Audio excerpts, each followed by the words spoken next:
Now let's go back to that rare visit from President Trump on Capitol Hill this morning. His mission: seal the deal on his, quote, one big beautiful bill. And to do that, he has to sway GOP holdouts and unify his party on the multi-trillion-dollar package. Let's bring in CBS News senior White House correspondent Weijia Jiang. Weijia, good to see you today. What is the president's message to those GOP holdouts today? Well, Mugo, a senior White House official tells me that he expressed to the conference that he is growing frustrated with all the holdouts, and he wants every single Republican to vote yes. Actually, you can take a listen to what he had to say when he was asked about this at the Capitol. What's your message to the holdouts? Well, it's not a question of holdouts. We have a tremendously unified party. I don't think we've ever had a party like this. There are some people that want a couple of things that maybe I don't like or that they're not going to get. But I think we're going to have tremendous, not luck, we have tremendous talent. This man has done an incredible job as Speaker.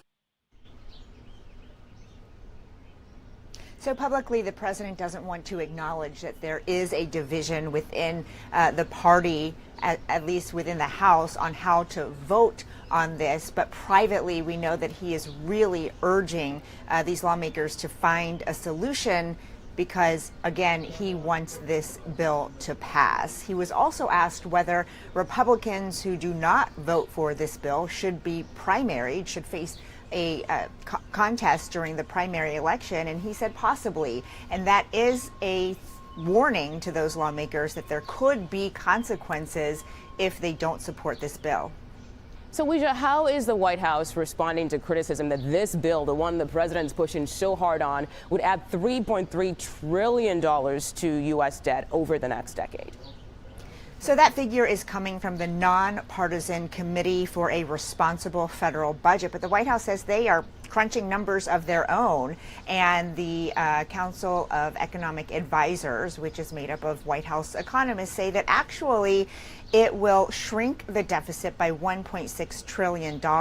And that is because they are projecting that if this bill does pass, there's going to be a 4.2 to 5.2% growth in the economy, and that overall that would shrink the debt. And so they also say that not passing the bill would result in a $4 trillion tax hike on the economy, and that it would lead to other serious repercussions, including millions of job losses and people losing health coverage. So they're sounding alarm bells.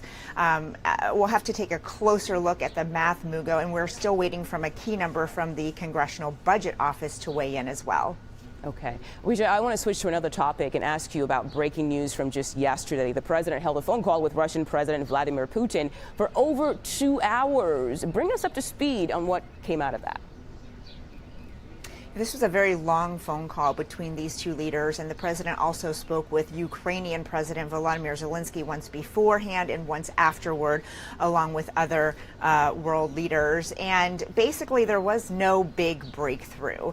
But the president says there is progress and that he is optimistic that, work can be done to move toward a peace agreement. But what's really different is that it was just a few days ago that he was claiming that nothing could be done until he spoke and met with Vladimir Putin. Well, now he is saying that the only two parties who can actually negotiate any kind of agreement is Russia and Ukraine, and the U.S. is simply there to help the process along.